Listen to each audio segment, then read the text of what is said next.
தினம் ஒரு போராட்டம். தொடர் படுகொலையில் இங்க சட்ட ஒழுங்கு சீர்கெட்டு கிடக்குது. இதுக்கு போராடணும். சட்ட ஒழுங்கு யோசிக்கலாம் மக்கள். நம்ம இத்தனை காவல்துறை இருக்கு, பாதுகாப்பு அப்படிலாம் இல்ல. காவல்துறை இங்க நிக்கிறது பாதுகாப்பு இருக்குன்னு நினைக்கிறீங்களா? அப்படிலாம் ஒண்ணும் கிடையாது. இந்த காவல்துறை இங்க நிக்கிறது எதுக்கு நிக்கிறது அப்படின்னா, இந்த சட்டங்கள் இயற்றப்படும் போது ஒபே த லா அப்படின்ற ஒரு விஷயம் இருக்கு. சட்ட புத்தகங்கள்ல மேல இருக்கும் ஒபே த லா அப்படின்னா, நீ எப்பேற்பட்ட கொம்பலாக இருந்தாலும் சரி இந்த சட்ட திட்டங்களுக்கு உட்படி நீ நடக்கணும்னு சொல்றது. ஆனா இன்னைக்கு எப்படி மாறி போச்சு? Obey the order. மேல எவன் உட்கார்ந்து இருக்கானோ அவன் சொல்றதை கேட்டு நீ செயல்படு அப்படின்னு சொல்றதுக்கு இங்க இந்த காவல்துறை எடுக்கிற குறிப்பேடெல்லாம் எங்க போகுது? எங்க அண்ணாச்சி தங்கப்பாண்டியனுக்கும் அவருக்கு மேல உள்ள அண்ணாச்சிக்கும் போய் சேருது. அவ்வளவுதான், வேற எங்கேயும் போல. இது பாதுகாப்புக்கு இல்ல. இப்ப மக்களுக்கான பாதுகாப்பை உறுதிப்படுத்தல. நீங்க சரியா எடுத்துக்கோங்க. கடைசி 30 நாட்களில் 133 படுகொலைகள் தமிழ்நாட்டில் அரங்கேறி இருக்கு. 133. இதுவரை செய்தி வெளிவரல. கடைசியா ஒரு கொலை, ஒரு தேசிய கட்சியோட மாநில தலைவர் மாநிலத்தோட தலைநகரை வச்சு கொள்றான், படுகொலை செய்யறான். அதை தட்டி கேட்க துப்பு இல்ல.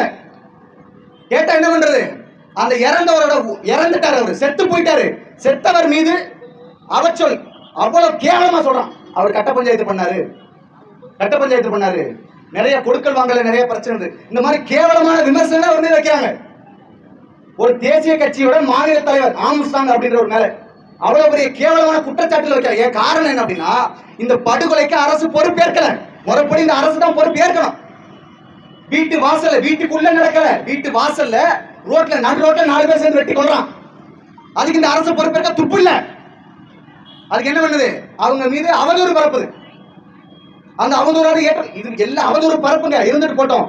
இதுல சொல்ல வேண்டிய விஷயம் என்ன அப்படின்னா, நீங்க பரப்பக்கூடிய அவதூறுக்கு நான் என்ன கேள்வி கேட்கிறேன்னா, நீங்க எல்லாரும் சொல்லுவீங்கல்ல பழைய திமுக சொல்லிட்டு, அதுவே நானும் சொல்றேன். அந்த பழைய திமுக 2011க்கு முன்பு மதுரையில மதிப்பிற்குரிய ஐயா கருணாநிதி அவர்கள் மகன் அழகிரி செய்யாத கட்ட பஞ்சாயத்தா? அவர் செய்யாத கட்ட பஞ்சாயத்தா? அப்ப நீங்க சொல்றீங்க கத்தி எடுத்தவனுக்கு கத்தியால தாங்க சாவு, அப்ப கருணாநிதி மகனுக்கு எப்படி சாவு? இவ்வளவுதான் கேள்வி. இப்ப இந்த நாட்டில் வாழக்கூடிய எல்லாருக்கும் சட்ட திட்டங்கள் ஒன்றுதானே, அது எப்படி நீங்க மாற்ற முடியும்? அதை தொடர்ந்து மதுரையில பாலசுப்ரமணியன் அப்படின்னு சொல்ற எங்களோட அண்ணன் நாம் தமிழர் கட்சியை சேர்ந்தவர், அவரே அப்படிதான் பிடிஆரோட வீட்டு வாசல்ல ஒரு அமைச்சர், தமிழ்நாட்டில் மிக முக்கிய பொறுப்பில் இருக்கக்கூடிய ஒரு அமைச்சர் வீட்டு முன்பு நடைபயணம் போகும்போது வெட்டி கொள்றான். கேட்டா குடும்ப பிரச்சனை. எத்தனை நீங்க இப்படி கேவலம் விமர்சனம் பண்ணுவீங்க? எனக்கு குடும்ப பிரச்சனை இருக்காதா? இல்ல எதிரில் இருக்கக்கூடிய காவல்துறைக்கு பிரச்சனை இருக்காதா? எல்லாத்துக்கும் தனிப்பட்ட குடும்ப பிரச்சனை இருக்கும். அந்த குடும்ப பிரச்சனைக்கெல்லாம் கொலைதான் தீர்வு அப்படின்ற ஒரு மனநிலை இங்க விதைச்சது இந்த திராவிட முன்னேற்ற கழகம். எல்லாரும் சொல்லுவாங்க பழைய திமுக. நாங்கெல்லாம் பார்த்தது இல்லை. 10 வருஷத்துக்கு முன்னாடி இவ்வளவு பெரிய அரசியல் அறிவியல இல்ல. இப்பதான் எங்க அண்ணன் வந்ததுக்கு அப்புறம் நாங்கெல்லாம் கருணாநிதியை பெரியாளர் நினைச்சிட்டு இருந்தோம். மதிப்பிற்குரிய ஐயா வந்து தமிழ்னு பேசுறாரு, அவர் தான் பெரியார் போல, தமிழ் தலைவர் போல நினைச்சிட்டு இருந்தோம். இன்னைக்கு அந்த வார்த்தையை சொன்னதுக்கு நான் கூசுது. ஒரு துரோகியை எங்கள் அண்ணன் அடையாளம் காட்டினார்கள். அந்த துரோகி ஐயா கருணாநிதி அவர்.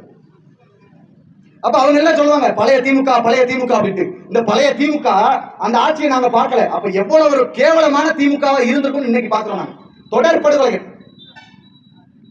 திருநெல்வேலியில படுகொலை கேட்டா அதுக்கு சாதியை சொல்றது. இது சாதினால நடந்த கொலை. எல்லாத்துக்கும் சேர்த்துதான் இங்க அரசு. இதுல கேள்வி என்ன அப்படின்னா, இந்த காவல்துறை இருக்கு இல்லையா, காவல்துறை வந்து ஐயா மதிப்பிற்குரிய முதல்வர் ஸ்டாலின் அவர்களுடைய கையில இருக்கு. அந்த காவல்துறை என்ன பண்ணிட்டு இருக்கு? இரும்பு கரம் கொண்டு அடக்கும் அப்படின்றீங்க. யார் அடக்குறீங்க? பஞ்சு மிட்டாய் தேடி அடக்குறாங்க. பஞ்சு மிட்டாயே போதை பொருள் இருக்கலாம், அதனால தேடி அடக்குறாங்க. கிளி ஜோசியம் பார்க்கறவங்க தேடி அடக்குறது, பேஸ்புக்ல மீன் போடுறவங்க தேடி அடக்குறது.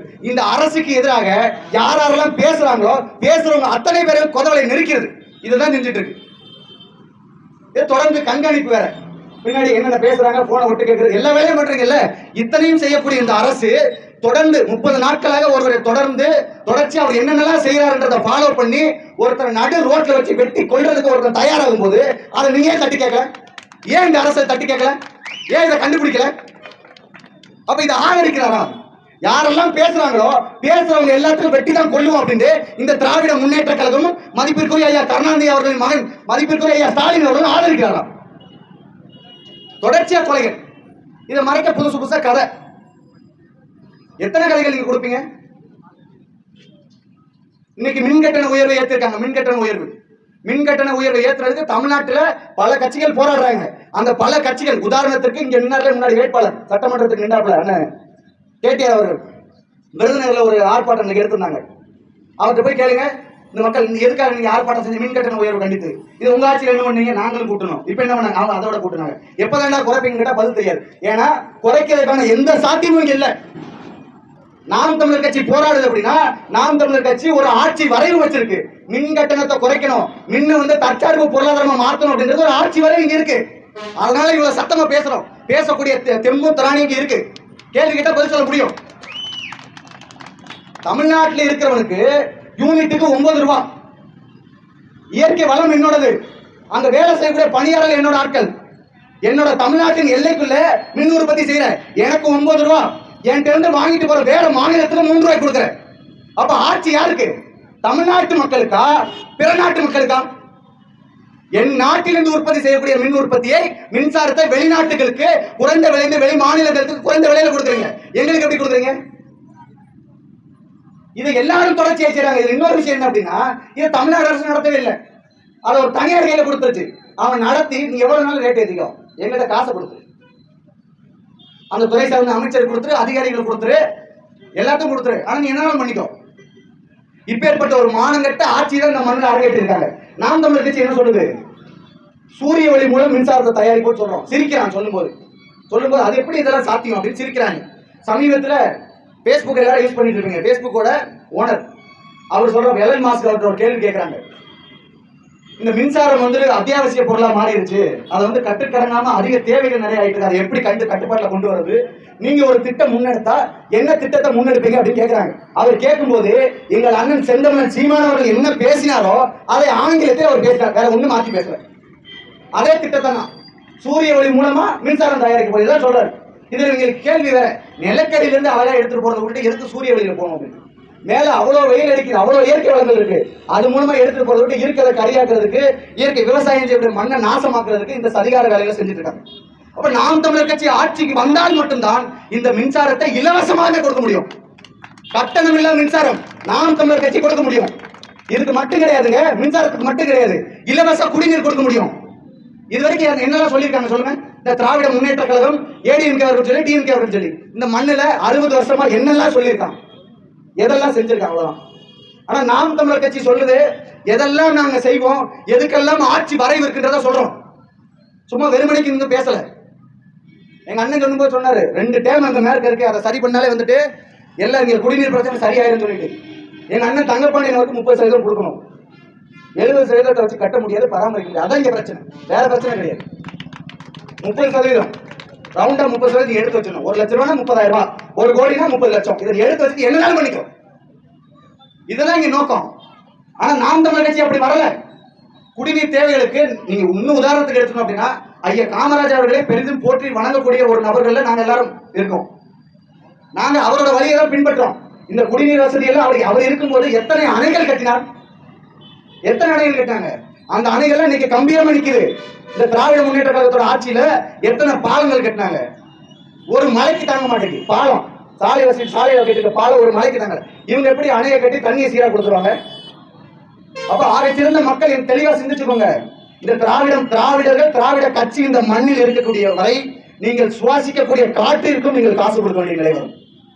சத்தியமா வரும், சத்தியமா வரும். குடிநீர் ஒரு நாளைக்கு நல்லா போகுது அப்படின்னா ஒரு 5 லிட்டர் தண்ணி குடிக்கணும், அதிகபட்சமா குடிச்சா. ஆனா காற்றை 18,000 லிட்டர் காற்றை சுவாசிக்கணும். அந்த காற்று இன்னைக்கு தூய்மையா இருக்கா? டெல்லியில விற்க ஆரம்பிச்சிட்டான். டெல்லியில விற்கிறான், இவ்வளவு பெரிய கேன்ல போட்டு பொட்டல்ல போட்டு மூக்குக்கு நேரம் வச்சு ஒரு மணி நேரம் சுவாசிச்சு வரலாம், அதுக்கு காசு. தமிழ்நாட்டுக்கு வர எவ்வளவு நேரம் ஆயிரும், எவ்வளவு நாள் ஆயிரும். அப்ப இயற்கை மாசுபாடுகளை இவர்கள் கொஞ்சம் கூட கருத்தில் கொண்டு வரவில்லை இந்த திராவிட முன்னேற்ற கழகம். இதற்கெல்லாம் நீங்க போராடுவதற்கு ஒரு தூய கட்சி, புனிதமான கட்சி, கரைபடியாத ஒரு கட்சி, இந்த நாம் தமிழர் கட்சி இந்த மண்ணில் தேவை. தொடர்ச்சியா கண்டன ஆர்ப்பாட்டங்கள். எங்கேயாவது பாராட்டு விதம் ஏதாவது நடக்குதா? பாராட்டு விதம், அந்த ஆட்சி சரியா இருக்கு அப்படின்னு பாராட்டுறதுக்கு ஏதாவது ஒரு விஷயத்த சொல்லுங்க. இன்னைக்கு நேரத்தில் 50 வருஷமா சாராயத்தை விட்டு ஆட்சி செஞ்சுட்டு இருக்கு இந்த கேவலமான ஆட்சி. சாராயம் இதுல சொல்றது, நாங்கெல்லாம் அண்ணாவின் வழி வந்தவர்கள், அண்ணாவினோட கொள்கையை அப்படியே கையில பிடிச்சி வச்சிருக்கோம். பிடிச்சி வச்சு என்ன பண்றது? செயல்படுத்துங்க. மொழிக் கொள்கையை சொல்றீங்க, மொழியை நாங்க தமிழ் மொழிக்காக நாங்க பாடுபடுறோம் அப்படின்ட்டு, சரி ஏத்துக்கிறோம். இதே மாதிரி அண்ணாவோட மது கொள்கையை நீங்க ஃபாலோ பண்ணுங்க. ஒரு வரலாறு சொல்லணும் அப்படின்னா 1962 அண்ணா அவர்கள் பிரச்சாரம் மேற்கொள்றாரு. பிரச்சாரம் மேற்கொள்ளும் போது அவர் ஒரு அறிக்கை கொடுக்கிறார், ஒரு கொள்கை கொடுக்கிறார். ஒரு தேர்தலில் போட்டியிடும் போது ஒரு கொள்கை சொல்றாரு. என்ன இன்னைக்கு நம்ம கிலோ கணக்கு அரிசி சொல்றோம், அப்ப படி கணக்கு சொல்லுவாங்க. அப்ப அவர் சொல்லும் போது ஒரு படி அரிசி நிச்சயம், 3 படி அரிசி லட்சியம் அப்படின்னு ஒரு கொள்கையை சொல்றாரு. அந்த சொல்லி அந்த தேர்தலை சந்திக்கிறாரு, தேர்தலை வெற்றி பெறாரு. வெற்றி பெற்றதுக்கு அப்புறம் அந்த லட்சியத்தை, அந்த 3 படி அரிசியை மக்களுக்கு கொண்டு போய் சேர்ப்பதற்கான எந்த சாத்தியமும் இல்லை. ஏன்னா இங்க வரி கம்மியாயிருச்சு, வரி இல்ல, பொருளாதாரம் இல்ல, மக்களுக்கு அத்தியாவசியத்திற்கு செய்ய முடியல. இப்ப இதை எப்படி நான் 3 படியை கொண்டு போய் கொடுக்க முடியும் அப்படின்ற ஒரு பெரிய கேள்வி வருது. அப்ப கூட இருந்த எல்லாரும் சொல்றாங்க, நம்ம சாராய கடைகள் நிறைய திறந்துட்டோம் அப்படின்னா வருமானம் நிறைய வரும் அரசுக்கு. அப்ப நான் நீங்க இதை செய்யுங்க, மக்களுக்கு 3 படி 6 படிகளை கொடுக்கலாம் அப்படின்னு சொல்றாங்க கூட இருந்த சகாக்கள்.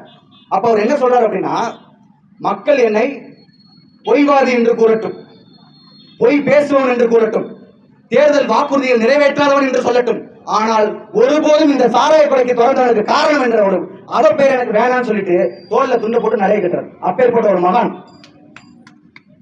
இன்னைக்கே நீங்க அதை ஃபாலோ பண்றது இல்ல. அண்ணாவின் வழிவந்த பிள்ளைகள் அப்படின்னா நீங்க இதை செஞ்சிருக்கணும்ல, ஏன் செய்யல?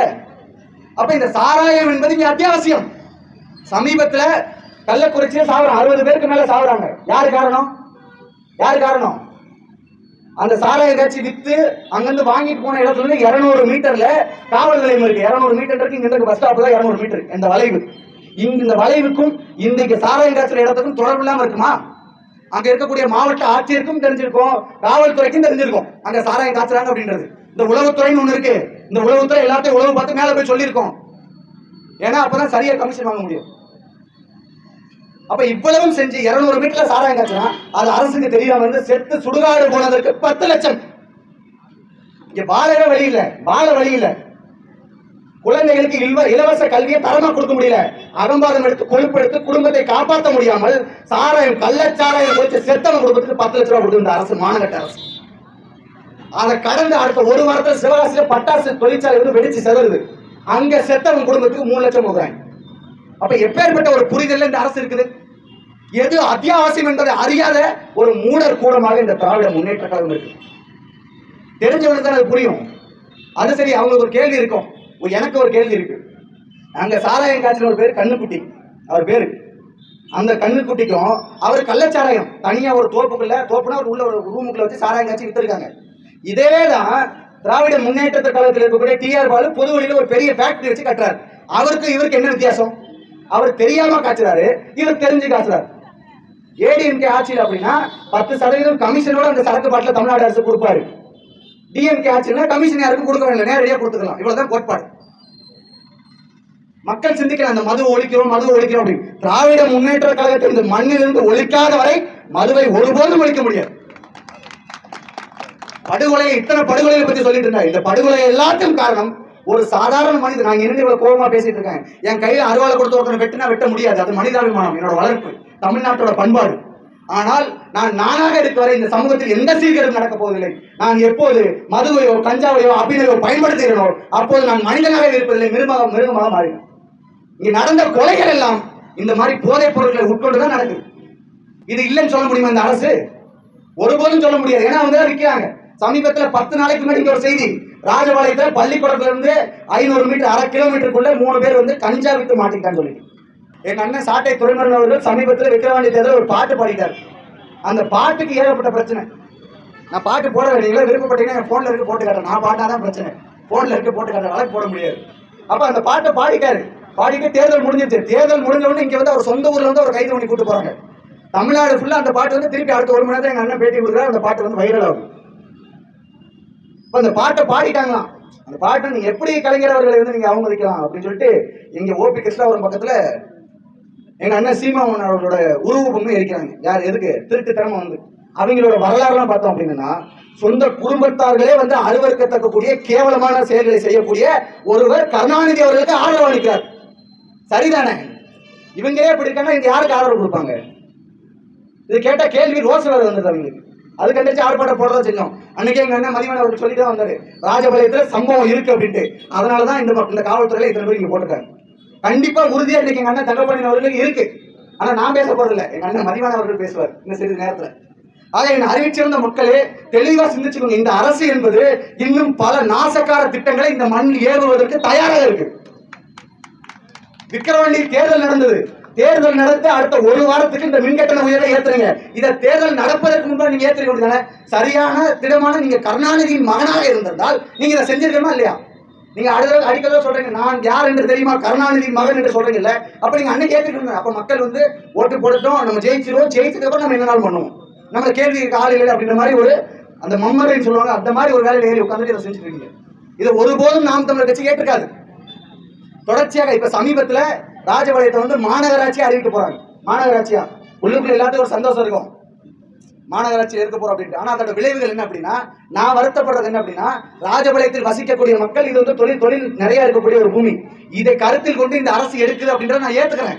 ஆனா இங்க இருந்து 8 கிலோமீட்டர் தள்ளி இருக்கக்கூடிய சுந்தரராஜபுரத்தையும் தலவாய்புரத்தையும் சேத்தூர் பக்கத்தில் இருக்கக்கூடிய சேர்க்க வேண்டிய அவசியம் என்ன? இன்னும் என் மக்கள் எல்லாரும் சொன்னாங்க ராஜபாளையத்தில் வந்து நகராட்சியை பத்தி, நகராட்சிட்டா இதெல்லாம் இருக்கணும், மாநகராட்சிட்டா இதெல்லாம், அதெல்லாம் நான் சொல்லல. கிராமத்துல இன்னும் குலதெய்வ வழிபாடு இருக்கு. எங்க ஊர்ல இருக்கு, எனக்கு கனவு சொன்னாச்சு அந்த ஊரு, எங்க ஊர்ல குலதெய்வ வழிபாடு இருக்கு. புரட்டாசி மாசம் பொங்கல் கொண்டாடுவோம். அந்த பொங்கலுக்கு 1000 ரூபாய் வருஷத்துக்கு ஒரு முறை வரி போடுவாங்க. அந்த வரியை கூட சரியாக செலுத்த முடியாமல் அவமானப்படக்கூடிய பல குடும்பங்கள் அந்த மண்ணில் இருக்கு. அந்த குடும்பத்தை கொண்டு வந்து மாசம் மாசம் அரசுக்கு வரி கட்டினா எப்படி கட்டலாம், எப்படி கட்ட முடியும்? அப்ப இதை நீங்க சிந்திக்கலையா? இதை சிந்திக்காம இந்த வேலை செய்யறது காரணம் என்ன அப்படின்னா, எங்க அண்ணன் தங்கப்பாணி இங்க பக்கத்துல பஞ்சு மார்க்கெட் பக்கத்துல திருப்பி அவர் பேர் தான் வருது. என்ன பஞ்சு மார்க்கெட் பக்கத்துல ஒரு வீடு வாங்கியிருக்காரு 3 கோடியா. நம்ம 3னா ஈஸியா இருக்கும், 300 லட்சம் அப்படி யோசிக்க. 3 கோடி 3 கோடிக்கு வீடு வாங்கிட்டாப்ல. இப்ப அவருக்கு என்ன அப்படின்னா, அவர் மகன் மூத்த மகனுக்கு சென்னையில போய் திருமணம் செஞ்சாரு. சென்னை மாநகராட்சி அங்க போய் திருமணம் செஞ்சாச்சு. இளைய மகனுக்கு தூத்துக்குடி போயாச்சு. அதுவும் பெரிய ஒரு பேர் சொல்லக்கூடிய ஒரு ஊர். இப்ப அவருக்கு என்ன, அந்த 2 ஊருக்கு போயிட்டு வந்த உடனே நம்ம பீஸ்ஃபுல்லா ரெஸ்ட் எடுக்கணும் அப்படின்னா ஒரு மாநகராட்சியில வாழணும். அதுக்கு ராஜபாளையம் மாநகராட்சி அறிவிச்சு அவ்வளவு வேற ஒண்ணு கிடையாது. 60ஆம் கல்யாணம், 2 மகனுக்கு கல்யாணம், 20ல கல்யாணம் முடிச்சாச்சு, அவருக்கு 60ல கல்யாணம். அதுக்கு இந்த ராஜபாளையம் மாநகராட்சியில கல்யாணம் நடத்தணும், வேற ஒண்ணும் கிடையாது. இப்ப எப்பேற்பட்ட ஒரு கேவலமான சித்தரை, கோயிலுக்கு வரி கட்ட முடியாத ஒருவனை கொண்டு வந்து மாதம் மாதம் அரசுக்கு வரி செலுத்து, குடியிருக்க வீட்டுக்கு வரி செலுத்து, கீழே சும்மா கிடக்கிற வீட்டுக்கு வரி செலுத்துன்னு சொல்றது எப்பேற்பட்ட ஒரு நிலைமை? இதை எப்படி ஏத்துக்க முடியும்? இதுக்கெல்லாம் போராட்டம் இங்க நாம் தமிழர் கட்சி வேணும். இந்த இடத்துல பல போராட்டங்கள் நடந்திருக்கு. நான் பேசக்கூடாது, இந்த விஷயத்தை பேசக்கூடாது நினைச்சிருந்தாலும் முடியல. பல போராட்டங்கள், உதாரணத்துக்கு அவர் பேர் சொல்ல விரும்பல, நான் பேர் சொல்ல விரும்பல. அவர் வந்து ஒரு கம்யூனிஸ்ட் கட்சியோட ராஜபாளையம் பகுதியோட மூத்த பொறுப்பாளர், பேர் சொல்லணும். அது அவர்கிட்ட இந்த செய்தி போய் சேரட்டும் தான் சொல்றேன். அவர் பண்ணக்கூடிய ஒரு கேவலமான மட்டமான வேலை என்ன அப்படின்னா, தேசிய அளவிலும் சரி மாநில அளவிலும் சரி திமுகவோட கூட்டணியில் இருக்கக்கூடிய ஒரு கட்சி இந்த கட்சி, இந்த கம்யூனிஸ்ட் கட்சி. அங்கெல்லாம் கூட்டணி, ராஜபாளையத்தை மட்டும் பிரிவினைவாதம். நாங்க எதிர்க்கிறோம். நாங்க அம்மா பவித்ரா அவர்கள் எதிர்க்கிறோம், அண்ணன் தங்கப்பாண்டி அவர்கள் எதிர்க்கிறோம். எதிர்த்து இது என்ன இதோட பேட்டர்ன் என்ன அப்படின்னா, என்னை அடுத்தவன் கேள்வி கூடாது, நீ கேளு. இந்த வீட்டுல சொல்லுவாங்க இல்ல, அடுத்தவன் அடிச்சா உனக்கு அசிக்கப்படா, அண்ணன் அடிச்சு போடுவாங்க, நீ வாங்கிக்கோ அப்படின்ற மாதிரி இங்க வேலை. அப்ப என்ன அப்படின்னா, இந்த கம்யூனிஸ்ட் கட்சி முட்டு கொடுத்து தூக்கி நிறுத்துது இவங்க செய்யக்கூடிய திட்டத்துக்கு. இதுக்கு ஒரு கூட்டம், அந்த பேர் வந்து சமூக ஆர்வலர் இயக்கம், அது சரியான உத்தமமான பேரு, அந்த பேரை நான் மதிக்கிறேன். அந்த பேரில் நின்றுக்கிட்டு மக்கள் அவமதிக்கிறாங்க. என்ன பண்றாங்கன்னா, ஒரு 10 பேர் சேர்க்க வேண்டியது, போய் நாங்க வந்து இந்த வரி உயர்வை வந்து எதிர்க்க சொல்லிட்டு ஒரு குழுவை உருவாக்க வேண்டியது, நாளைக்கு ஆர்ப்பாட்டம் அறிவிக்க வேண்டியது, நைட்டு காசை வாங்கி கிளம்பிட வேண்டியது. இப்ப சமீபத்தில் இந்த சாலையை எதிர்த்து ஆர்ப்பாட்டம் நான் வெயிட் பண்ணிட்டே இருந்தேன். ஏன்னா எனக்கு என் நம்பர் அதில் சேர்க்க முடியாது, கண்டுபிடிச்சுப்பாங்க சொல்லிட்டு என் நண்பர் ஒருத்தர் அதில் சேர்த்து இணைச்சிட்டு நான் காத்திருந்தேன், என்னெல்லாம் பேசுறாங்க என்னெல்லாம் பண்றாங்கன்னு பார்த்துட்டே இருந்தேன். கடைசி வரைக்கும் பார்த்தாங்கன்னா ஒரு நாள் சாயங்காலம் 4 மணிக்கு செய்தி சொல்றாரு அவரு. அதெல்லாம் நாங்கள் நீட்டாக பேசி முடிச்சிட்டாங்க, சாலை இன்னும் 2 மாசத்துல வேலையை தொடங்கிடுற மாதிரி ஒரு செய்தி சொல்றாங்க. அவங்களுக்குள்ளே பிரச்சனை, அந்த கூட்டமைப்புக்குள்ள இது தொடர்ச்சியா நடந்துட்டு இருக்கு. ஆக என் மக்கள் தெளிவா சிந்திச்சுக்கோங்க, இந்த மண்ணில் யாரும் வந்து மக்களுக்காக போராடவில்லை, அவங்க சுயநலத்துக்காக தான் போராடி இருக்காங்க. இங்க இருக்கக்கூடிய நாம் தமிழர் கட்சி மட்டும்தான் மக்களுக்காக போராடிட்டு, எந்த எதிர்பார்ப்பு இல்ல. எங்க அண்ணன் மதிவாணன் மேல 9 வழக்கு இருக்கு, 9 வழக்கு இருக்கு. அது 10 ஆனாலும் பரவாயில்ல, மாநகராட்சியை நாங்க ஆள மாட்டோம், அது இன்னைக்கு ஆனாலும் பிரச்சனை இல்லை. அப்ப இப்படிதான் இங்க நடந்துட்டு இருக்கு. 9 வழக்கு, சரியா 35 வயதில் ஒரு அரசியல் கட்சியில் மிகப்பெரிய பொறுப்பில் இருக்கக்கூடிய ஒருவர் 9 வழக்குகள் இந்த மண்ணிற்காகவும் மக்களுக்காகவும் வாங்கினான்னு ஒருத்தன் கூட மேற்பட்ட பார்ப்போம். நாம் தமிழர் கட்சி தவிர ஒருத்தன் வர முடியாது. எல்லாம் பாத்தீங்கன்னா பாலியல் கூட்டத்தில் இருப்பான், கள்ளச்சாரம் வித்திருப்பான், லஞ்சம் வாங்கியிருப்பான். இந்த மாதிரி வழக்கு தான் மாற்று கட்சியில் இருக்கும். அவங்களுக்கு அடையாளமே இதுதான். ஒரு கட்சியில மிகப்பெரிய பொறுப்புக்கு போனோம் அப்படின்னா ஏதாவது ஒரு கற்பழிப்பு செஞ்சிருக்கணும், கொலை செஞ்சிருக்கணும், கட்ட பஞ்சாயத்து இதுதான் பண்ணிருக்கணும். ஆனா நாம் தமிழர் கட்சிக்கு அப்படி இல்ல. எங்கெல்லாம் அநீதிக்கு எதிராக ஒருத்தன் கிளம்புறானோ போராடுறானோ அவன் எல்லாம் நாம் தமிழர் கட்சியினால் அடையாளப்படுத்தப்படுகிறான். ஆக என் அறிவிச்சிறந்த மக்கள் தெளிவாக சிந்திச்சுக்கோங்க.